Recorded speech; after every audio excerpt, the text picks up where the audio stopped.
नमस्कार दोस्तों, हमारे channel the greatest tribes and caste of India में आपका हार्दिक अभिनंदन है। आज मैं आपको बताऊंगा भारत के एक महान सामाजिक समूह गौंड के बारे में। गौंड भारत का एक प्रमुख जनजातीय समाज है जो मध्य प्रदेश से लेकर बिहार तक व उत्तर प्रदेश के निचले हिस्सों से लेकर दक्षिण में आंध्र प्रदेश तक के भूभाग में पाया जाता है। उनकी मान्यताओं के अनुसार धरती का पूरा भूभाग दो हिस्सों में बटा हुआ था, जिसमें एक ल्यूरेशिया है व दूसरा गोंडवाना है। गोंडवाना में अफ्रीका सहित दक्षिणी गोलार्ध के समस्त द्वीप हैं, जिसमें अफ्रीका से टूटा हुआ यह हिस्सा, जिसे हम भारतीय उपमहाद्वीप कहते हैं, भी शामिल था।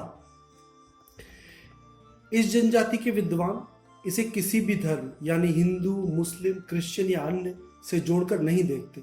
उनका मानना है कि गौंड एक जाति नहीं बल्कि एक अलग धर्म है, एक जीवन शैली है जिसके देवता बड़ा देव हैं, जिन्हें शंभू भी कहते हैं। गौंडी धर्म के अनुसार शंभू के कुल 88 अवतार इस पृथ्वी पर हुए हैं और इसमें से सबसे पहला शंभू मूला है और अंतिम शंभू पार्वती है। गौंडी किंवदंती के अनुसार शंभू का वर्तमान रूप पिछले रूप के लिए पिंड स्थापित करता है और यही पिंड वर्तमान का शिवलिंग है।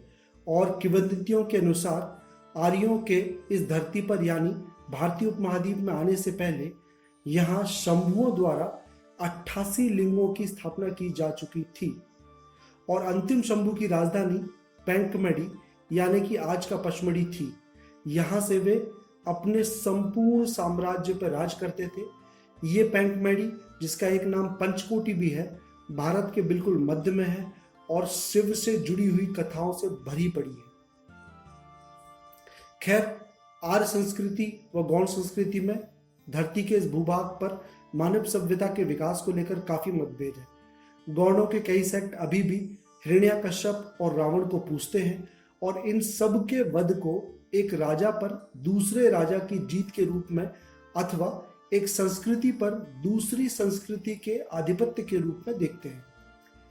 मध्य प्रदेश के महाकौशल के एक बड़े भूभाग में गौड़ों द्वारा रावण के बेटे यानी मेघनाथ को भी पूजा जाता है और ये परंपरा आज भी बदस्तूर जारी है। और शायद इसलिए भी कि भारत का ये हिस्सा राजा रावण ने अपने बेटे यानी मेघनाथ के आधिपत्य में दिया हो, जिसकी निशानी मेघनाथ खंभ आज भी सम्मान से महाकौशल के गौंड आधिपत्य वाले गांवों में खड़ा हुआ है, जिनकी होली के अगले दिन पूजा होती है। मैंने इस वीडियो में पहले भी कहा कि गौंड विद्वान इसे किसी भी धर्म यानी हिंदू, मुस्लिम, क्रिश्चियन या अन्य से जोड़कर नहीं देखते। मृत्यु के समय के इनके संस्कार भी अलग हैं। जैसा अधिकांश गौंड मृत शरीर को दफनाते हैं, हालांकि कुछ एक जलाते भी हैं। 11वीं व 12वीं सदी के मध्य में एक बार फिर गौंड खड़े हुए और उन्होंने मध्य भारत में 52 गढ़ों का एक विशाल साम्राज्य की स्थापना की। उन्हीं के 52 गढ़ों के से विघटन के आधार पर ही मध्य प्रदेश से अलग हुआ राज्य का नाम छत्तीसगढ़ रखा गया। इस समय के प्रतापी राजा दलपत शाह ने चंदेल राजकुमारी दुर्गावती से विवाह किया था और 17वीं सदी के गिन्नौरगढ़ के शासक निजाम शाह और उसकी रानी कमलावती के बारे में कौन नहीं जानता। उनके राज्य के अंतर्गत आज का भोपाल भी एक छोटा सा गांव था। गौंड बड़ी ही शांतिप्रिय तथा संतोषी होते हैं और विश्व की अधिकांश जनजातियों की ही तरह आज भी अपने जीवन यापन का अधिकांश सामान जंगल से ही लेते हैं। हालांकि तथाकथित सिविलाइजेशन के संपर्क में आ जाने से उनके संस्कारों में, जीवन शैली में और प्राथमिकताओं में बदलाव हुए हैं, किंतु जंगल के प्रति इनका लगाव जस का तस है।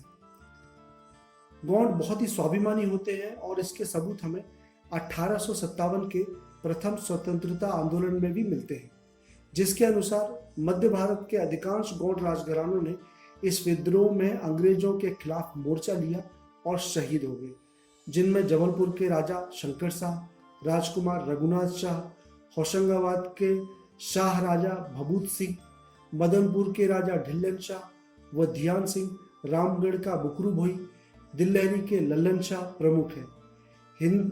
हिंदू, मुस्लिम, क्रिश्चियन या हमारे द्वारा प्रस्तुत ये जानकारी आपको कैसी लगी, ये हमें कमेंट बॉक्स में ज़रूर बताएं।